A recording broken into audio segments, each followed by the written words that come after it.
आज मैं आप लोगों को हैविंग क्लॉज़ के बारे में बताऊंगा। ठीक है, इससे पहले की वीडियो में आप लोगों को ग्रुप बाय क्लॉज़ के बारे में बताया था और इसमें आपको हैविंग क्लॉज़ के बारे में बताया जाएगा। ठीक है, हैविंग क्लॉज़ का क्या यूज़ है, क्यों यूज़ करते हैं, किस तरीके से यूज़ करते हैं हम एसक्यूएल क्वेरीज़ में, ये सारी चीज़ें इसमें डिस्कस करेंगे।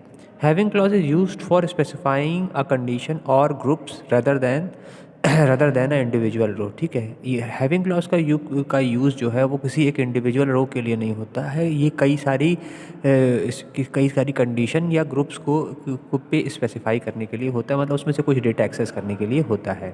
ठीक है, जब हम कोई कंडीशन अप्लाई करते हैं, ऐसे केस में हमको हैविंग क्लॉज की बहुत ज़रूरत होती है। और वो कंडीशन जब किसी पूरे उस पर अप्लाई हो रही हो, कई सारे रोज़ पे एक साथ अप्लाई हो रही है या कई सारे कॉलम्स पे एक साथ अप्लाई हो रही हो, ऐसे केस में हैविंग क्लॉज का यूज़ किया जाता है। जैसे मान लो एक कोई टेबल है, उस टेबल में मान लो नेम दिए हुए हैं और एम्प्लॉई नेम दिए हुए हैं, रीज़न दिया हुआ है, सैलरी दी हुई है, रेट दिया हुआ है। रीजन मतलब कि कौन से रीजन का है, साउथ ईस्ट वेस्ट नॉर्थ, इस तरह से रीजन डिफाइन, सैलरी डिफाइन है और उसकी ग्रेडिंग कितनी है। एक ग्रेडिंग भी एक सिस्टम होता है एम्प्लॉयज़ के लिए। तो ऐसे केस में अगर हमको मान लो कहीं पे लगाना है कि select reason salary sum salary from employ. ठीक है, अगर जहाँ पर हमको उसका रीज़न सेलेक्ट करना है और सैलरी का सम बताना है उन एम्प्लॉयज़ का जो कि उस रीज़न को बिलोंग करते हो। Group by reason having, group by और हैविंग को एक साथ हम यूज़ कर सकते हैं। तो ग्रुप बाई के साथ अगर हम हैविंग का यूज़ कर रहे हैं तो उसमें ग्रुप बाई 2-3 कॉलम्स को ग्रुप किया गया है और साथ में उसमें हैविंग जो है वो कंडीशन अप्लाई करने के लिए। ग्रुप बाई तो है, ग्रुप बाई क्लॉज का यूज़ जो है वो ग्रुपिंग करने के लिए कि हमको ग्रुपिंग करके कोई चीज़ निकालनी है तो उसमें हम कैसे निकालेंगे। हैविंग क्लॉज का यूज़ क्या है कि जब हम ग्रुप बाई फंक्शन का यूज़ करेंगे, ये एग्रीगेट फंक्शन के साथ भी यूज़ कर सकते हैं, ऐसा कुछ नहीं है। ग्रुप बाई के साथ भी यूज़ करते हैं और एग्रीगेट फंक्शन के साथ भी हम इसको यूज़ कर सकते हैं। तो उसमें हैविंग क्लॉज का यूज़ हो जाएगा। ग्रुप बाई ऐसा नहीं कि कंपलसरी कि ग्रुप बाई ही यूज़ करना है, लेकिन एग्रीगेट के साथ भी हम इसको यूज़ कर सकते हैं। किस तरीके से एग्रीगेट फंक्शन जो हमारे होते हैं, सम मिन मैक्स सम एवरेज, इनके साथ भी हम लोग अपनी इस हैविंग क्लॉज का मतलब कोई स्पेसिफिक कंडीशन जब हमको ग्रुपिंग भी करनी है और साथ में एक स्पेसिफिक कंडीशन अप्लाई करके उसमें से डेटा एक्सेस करना है, तब हम हैविंग क्लॉज का यूज़ करते हैं। ठीक है, नॉर्मली आपको देखने में ग्रुप बाई के साथ भी होगा, लेकिन ये बिना ग्रुप बाई के भी हम यूज़ कर सकते हैं, ऐसा पॉसिबिलिटी है। ऐसा नहीं कि सिर्फ ग्रुप बाई के साथ ही इसको यूज़ करते हैं। Some time we want to retrieve the values of aggregate function for only those groups that satisfy certain condition. अगर हमको किसी ऐसे ग्रुप से कोई डेटा एक्सेस करना हो जो कोई सर्टेन कंडीशन फॉलो करता है, तब हम हैविंग क्लॉज का यूज़ करते हैं। ठीक है, जैसे पहले में भी आप लोगों ने पहले हैविंग का थोड़ा बहुत यूज़ पहले भी बताया है, पहले के जो स्टार्टिंग के चैप्टर हैं आपके माइस्क्यूएल वाले, लेकिन यहाँ पर ग्रुप बाई के साथ ही बताया जाएगा कि कैसे ग्रुप बाई का यूज़ करके हम उसका यूज़ करके इसको फाइंड आउट करते हैं। दूसरी चीज़, having clause is use to place condition और ग्रुप्ड कॉलम और एग्रीगेट फंक्शन। जो बात मैंने पहले बताई थी वही चीज़ यहाँ पर थर्ड पॉइंट में भी लिखी हुई है कि हैविंग क्लॉज का यूज़ करके हम ग्रुप बाय कॉलम्स के ग्रुप पर भी अप्लाई कर सकते हैं और एग्रीगेट फंक्शन का भी यूज़ पे हम अपने हैविंग कंडीशन का अप्लाई कर सकते हैं। हमको अगर मान लो किसी मैक्सिमम सैलरी निकालनी है, लेकिन उन लोगों की मैक्सिमम सैलरी निकालनी है जो लोग मान लो किसी स्पेसिफिक चीज़ से कनेक्टेड है। ठीक है, जैसे मान लो कोई कंपनी है, उसमें कई सारे मैनेजर हैं। अब कह रहा है कि max salary of that manager, मतलब that employee who is manager, मतलब इस तरह का कुछ अगर हमको है कि उसकी मैक्स सैलरी बताओ जो कि उस एम्प्लॉय की मैक्स सैलरी बतानी है जो कि मैनेजर है, तो ऐसे केस में हम हैविंग क्लॉज का यूज़ करके उसमें से डेटा एक्सेस कर सकते हैं। ठीक है, तो कंडीशन यहाँ पे कई सारे ग्रुप के ऊपर कंडीशन जब अप्लाई करनी होती है तो हैविंग क्लॉज का यूज़ होता है। ग्रुप बाय के साथ तो बहुत जगह पे यूज़ होता है और एग्रीगेट फंक्शन के साथ भी इसको यूज़ कर सकते हैं। ऐसा कुछ नहीं है कि एग्रीगेट फंक्शन के साथ इसका यूज़ नहीं किया जा सकता है। ठीक है, तो मेनली है कि जब हमें कंडीशन कहीं पे अप्लाई करनी है तो कंडीशन अप्लाई करते समय हमको ग्रुप बाय का यूज़ हैविंग क्लॉज का यूज़ हमें करना होता है, अगर हम वो कंडीशन ग्रुप पर अप्लाई कर रहे हैं। अगर हमें कोई कंडीशन किसी ग्रुप पर कई सारे कॉलम्स के या कई सारे रोज़ के ग्रुप पर अप्लाई करनी है, कॉलम्स के ग्रुप पर अप्लाई करनी है, तो हम अप्लाई कर सकते हैं और हम बिना ग्रुप बाय का यूज़ किए एग्रीगेट फंक्शन के साथ भी इसको यूज़ कर सकते हैं। दोनों तरीके से यूज़ कर सकते हैं, ऐसा कोई वो नहीं है। ठीक है, लेकिन मेनली आपको इसको ऐसे दिखाई देगा, ऐसा कोई नहीं है कि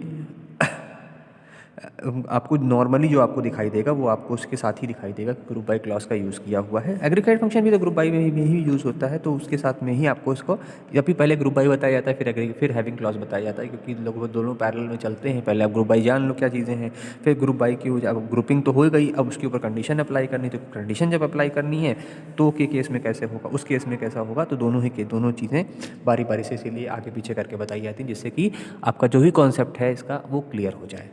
लेकिन ज़्यादा कॉन्सेप्ट आपका जो भी है ये वो आपको क्लियर होगा जब इसमें हम आपको टेबल्स के थ्रू इसको समझाएंगे, क्योंकि टेबल्स से ही ज़्यादा चीज़ें क्लियर हो पाती हैं। ऐसे नहीं समझ में आता है कि क्या कहा जा रहा है, क्यों कहा जा रहा है, किस किस संदर्भ में वो बात कही गई है, वो समझना थोड़ा सा मुश्किल हो जाता है।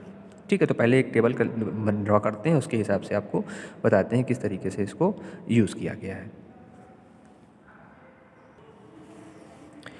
यहाँ पर एक टेबल ड्रॉ की है मैंने, ठीक है। इस टेबल का नाम है एम्प्लॉय, तो इसमें पहला कॉलम है ई नंबर। ई एम पी मतलब एम्प्लॉय नंबर को डिनोट कर रहा है, जो कि हमारी प्राइमरी की होगी।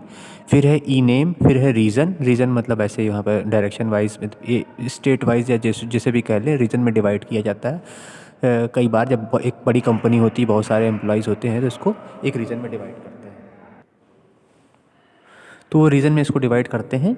ठीक है, तो जैसे साउथ है, साउथ जोन है, ईस्ट जोन है, वेस्ट जोन है, नॉर्थ जोन है, इस तरह से रीजन डिवाइड हुए हैं। फिर सैलरी लिखी हुई है सबकी, और फिर उसकी ग्रेडिंग है, मतलब जैसे एम्प्लॉयज़ की भी ग्रेडिंग होती है, बड़ी बड़ी कंपनीज़ में ऐसा होता है, नॉर्मली ऐसा नहीं होता है। ठीक है, अब पहली जो क्वेरी है, ये एक टेबल बनी हुई 5 कॉलम है और लगभग इसमें आपकी 7 रोज़ हैं। ठीक है, अगर इसको भी जोड़ लें हमारे जो, तो 8 रोज़ हो जाएंगी एक तरीके से। जो डेटा है हमारा 7 रोज़ में है। अब इसमें करना है display the total number of employees. ठीक है, फ्रॉम द गिवन टेबल। इस टेबल में से जो नंबर ऑफ़ एम्प्लॉयज़ हैं वो हमको बताने हैं, कितने हमारे एम्प्लॉई इस टेबल में हैं।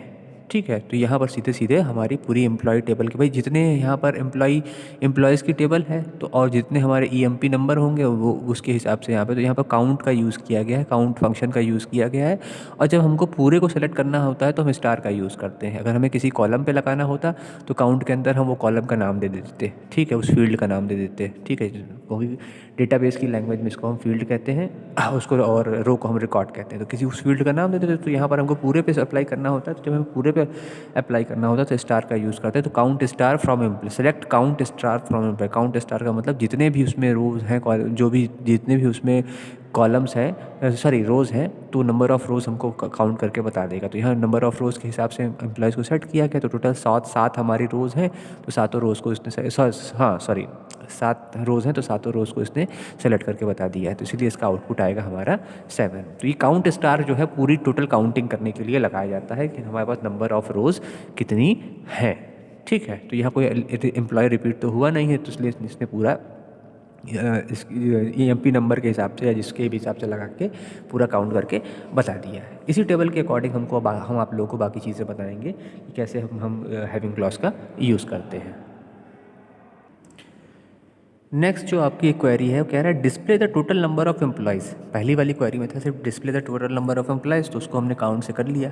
अब कह रहा है रीज़न वाइज हमको बताना है कि कितने एम्प्लॉयज़ हमारे हैं। हमको एम्प्लॉयज़ काउंट करके बताने हैं कि एक रीजन में हमारे कितने एम्प्लॉय हैं। तो यहाँ पर सेलेक्ट रीज़न काउंट स्टार लगा है हमारा काउंटिंग करने के लिए, और रीज़न लगा क्योंकि रीज़न के अकॉर्डिंग हमको बताना है। फ्रॉम एम्प्लॉय के ऊपर, और group by reason, group by जो लगाया है वो रीज़न पे लगाया है कि रीज़न के हिसाब से उसकी ग्रुपिंग की जाएगी। तो भाई ईस्ट है, तो ईस्ट वाले में हमारे कितने ईस्ट हैं, टेबल में आप देख सकते हैं 1 2 3 एम्प्लॉय हैं जो ईस्ट से हैं, तो ईस्ट में 3 काउंट हो रहा है। नॉर्थ में हमारा सिर्फ एक ही है, तो 1 काउंट हुआ है। साउथ में 2 हैं, एक ये 121 नंबर है और 123 नंबर है, तो साउथ में हमारे 2 लोग हैं। और वेस्ट में भी हमारा एक ही एम्प्लॉय है गौरव, 124 नंबर, तो ये वैसे वो काउंट हो गया है। ठीक है, तो यहाँ पर ये बताने के पीछे रीज़न ये था कि कैसे ग्रुप बाई और काउंट स्टार का हम यूज़ कर सकते हैं एक साथ। इसके बाद आपको हैविंग के बारे में बताएंगे किस तरह से हैविंग का यूज़ किया जाता है। तो यहाँ पर ये रीज़न के ऊपर हमने ग्रुप बाई लगाया है कि ये जो ग्रुपिंग जो होगी डेटा की वो रीज़न के हिसाब से होगी। बाकी काउंट स्टार तो काउंटिंग करने के लगाया है कि उसमें कितने वो हैं, मतलब ठीक है, कितनी बार यहाँ साउथ यूज़ हुआ, कितनी बार ईस्ट यूज़ हुआ, कितनी बार वेस्ट यूज़ हुआ है, तो वो यूज़ करके वो बता देगा कि उनकी काउंटिंग कितनी बार इन सब की हुई है। ठीक है, तो ग्रुप बाई हमारा रीज़न के ऊपर अप्लाई हुआ है। ठीक है, जो भी ग्रुप बाई में रहता है वो हमारा सेलेक्ट में भी स्टार्टिंग में हम उसको पहले लिखेंगे, फिर जिसके साथ हम ग्रुपिंग कर रहे हैं वो लिखेंगे, और फिर ग्रुप बाई में उसका नाम दिया जाना कि वो किसके अकॉर्डिंग ग्रुप बाई हो रहा है। वो ग्रुपिंग जो हो रही है वो किस हमारी फील्ड के अकॉर्डिंग ग्रुपिंग हो रही है, ये स्पेसिफाई होना बहुत ज़रूरी होता है। ठीक है, तो वही जिस पे भी अकॉर्डिंग होगी वो जो जब कंडीशन हम बनाएंगे सेलेक्ट वाले में तभी भी लिखा जाएगा उसका नाम, और ग्रुप बाई में भी लिखा जाएगा कि ग्रुप बाई हुआ किस पे है। क्योंकि ये चीज़ बहुत इंपॉर्टेंट है कि ग्रुप बाई में ग्रुप बाई में ही जिसको डिफाइन करेंगे उसी के अकॉर्डिंग वो ग्रुप बाई अप्लाई होता है, तभी जाकर हम उसको डेटा जो है वो हम उसमें फेच कर पाते हैं। नेक्स्ट जो क्वेरी है वो किसमें कह रहा है कि display the total salary region wise, हमको टोटल सैलरी बतानी है कि एक रीजन में जितने एम्प्लॉइज़ टेबल में है उनकी कितनी सैलरी है। ठीक है, ये मैंने इसलिए क्वेरी आपको बता दी जिससे आपको क्लियर हो जाए कि हर जगह स्टार नहीं लगेगा, यहाँ पर हमको सम करना है सैलरी का, तो सम फंक्शन का यूज़ हुआ है और ये सिर्फ सैलरी वाली टेबल पर अप्लाई हुआ है। और रीज़न वाइज बतानी है तो रीज़न तो स्टार्टिंग में रहेगा ही सेलेक्ट के साथ, और ग्रुप बाई जो हमारा लगा है वो रीज़न के ऊपर लगा है। ग्रुप बाई क्लॉज का यूज़ रीज़न के ऊपर हुआ है कि रीज़न के हिसाब से हम ग्रुप बाई करेंगे, और जो ग्रुपिंग होगी वो रीज़न वाइज होगी, और जो हमारा सैलरी का सम होगा वो हम जो मतलब सैलरी हमको टोटल बतानी है वो सैलरी के ऊपर हमें अप्लाई करना है, और वो टोटल सैलरी बतानी है कि उस रीजन में कितनी सैलरी दी जा रही है। ठीक है, जैसे यहाँ पर ईस्ट रीजन है तो ईस्ट रीजन यहाँ पर कितनी बार है, एक जीरो कम हो गया लग रहा है, यहाँ पे हमने लिखने में गलती कर दी है, 15,000 लिख गया है, 15,000 नहीं होगा, एक जीरो।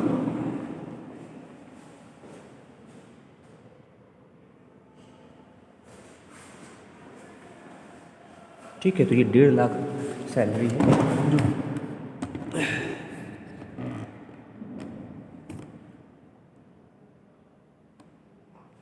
1.5 लाख रुपए सैलरी है जो कि हमारी ईस्ट रीजन में जितने भी एम्प्लॉइज़ टेबल में उनको दी जाएगी। तो ऐसे ही रीजन वाइज अलग अलग सैलरीज निकाल के इसमें डिस्प्ले कराया गया है, जिससे कि आपको समझ में आ जाए कि यहाँ जो सम फंक्शन है वो सैलरी के ऊपर अप्लाई हो रहा है। ठीक है, हर जगह काउंट स्टार का यूज़ नहीं होगा, यहाँ सम जो है वो सैलरी का किया जा रहा है, उसी के अकॉर्डिंग उसको फाइंड आउट किया गया है कि किस हिसाब से किसकी कितनी सैलरी अप्लाई होती है। ठीक है, अब जब हमको इस पे भी कंडीशन अप्लाई करनी होगी, इसके ऊपर भी ग्रुपिंग में भी जब कंडीशन अप्लाई करनी होती है तब हम यूज़ करते हैं हैविंग क्लॉज का। नॉर्मली ग्रुपिंग तो ऐसे हो जाती है ग्रुप बाई का यूज़ करके, लेकिन अब हमको ग्रुपिंग भी करनी है, उस पर कंडीशन भी अप्लाई करनी है, तब हमारा ग्रुप हैविंग क्लॉज का यूज़ होगा। हैविंग क्लॉज का यूज़ करके ही हम मतलब कंडीशन भी अप्लाई कर सकते हैं और ग्रुपिंग भी कर सकते हैं, और उसमें ग्रुपिंग के ऊपर भी कंडीशन लगा सकते हैं। तो इसको आगे देखते हैं किस तरीके से ये होता है। ये जो नेक्स्ट क्वेरी है इसमें क्या है कि display the reason and the total salary of each reason in which more than 2 employees. देखो अब यहाँ पर अगर हम स्टार्टिंग में इन विच को छोड़ के उससे पहले की बात करें तो display the region and the total salary of each region, इतने का अगर हमें यूज़ करना होगा तो हमको ये हैविंग क्लॉज जो हमने आंसर लिखा है इसमें हैविंग क्लॉज का कोई यूज़ नहीं होगा, हम डायरेक्टली ग्रुप बाई का यूज़ करके सैलरी का सम निकाल सकते हैं। लेकिन हमको उन एम्प्लॉय ग्रुप बाई तो हम यूज़ कर ही रहे हैं, साथ में हमको ग्रुप बाई में भी कंडीशन है कि विच मोर देन 2 एम्प्लॉयज़, जहाँ ऐसे रीज़न की हमको टोटल सैलरी बतानी है जहाँ एम्प्लॉयज़ मोर देन मतलब 2 से ज़्यादा है। ठीक है, 3 4 5 ऐसे एम्प्लॉयज़ जहाँ पर हैं उनकी हमको बतानी है। ऐसे रीज़न की टोटल सैलरी बताओ जहाँ पर एम्प्लॉय जो हैं वो 2 से ज़्यादा है। तो यहाँ पर हमारा जो ये रीज़न है ईस्ट वाले में हमारे 3 एम्प्लॉय हैं, और उनके ऊपर उनमें मतलब उनकी सैलरी का सम जो है वो यहाँ पर फिर एक ज़ीरो छूट गया है यहाँ पे।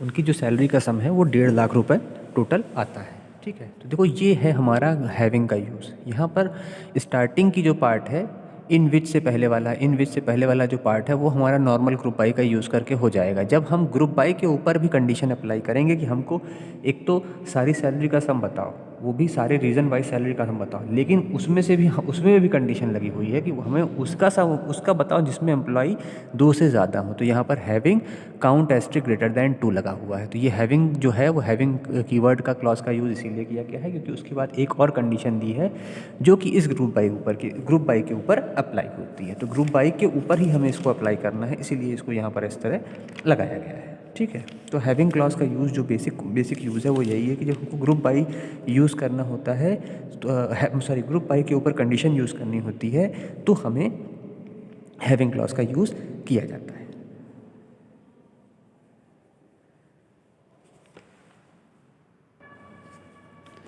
एक और क्वेरी आपको बताते हैं हैविंग का यूज़ करके। देखो यहाँ पर एक नई क्वेरी है, display the reason and total number of employees.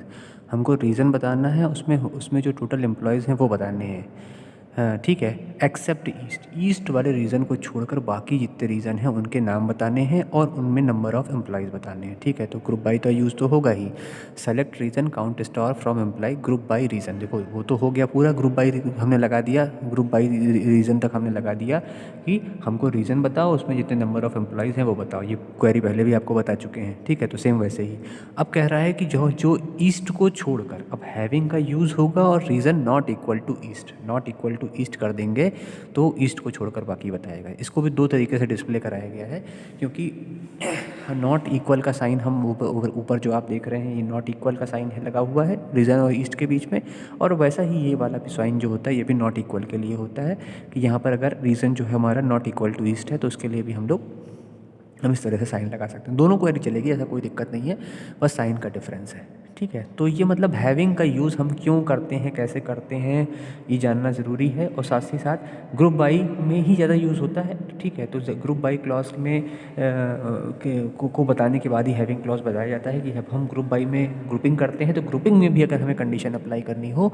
तो हम कैसे हैविंग क्लॉज का यूज़ कर सकते हैं। हैविंग क्लॉज का यूज़ करके कैसे हम ग्रुप बाई पर अपनी जो भी हमें कंडीशन अप्लाई करनी है उस ग्रुपिंग के ऊपर वो अप्लाई कर सकते हैं।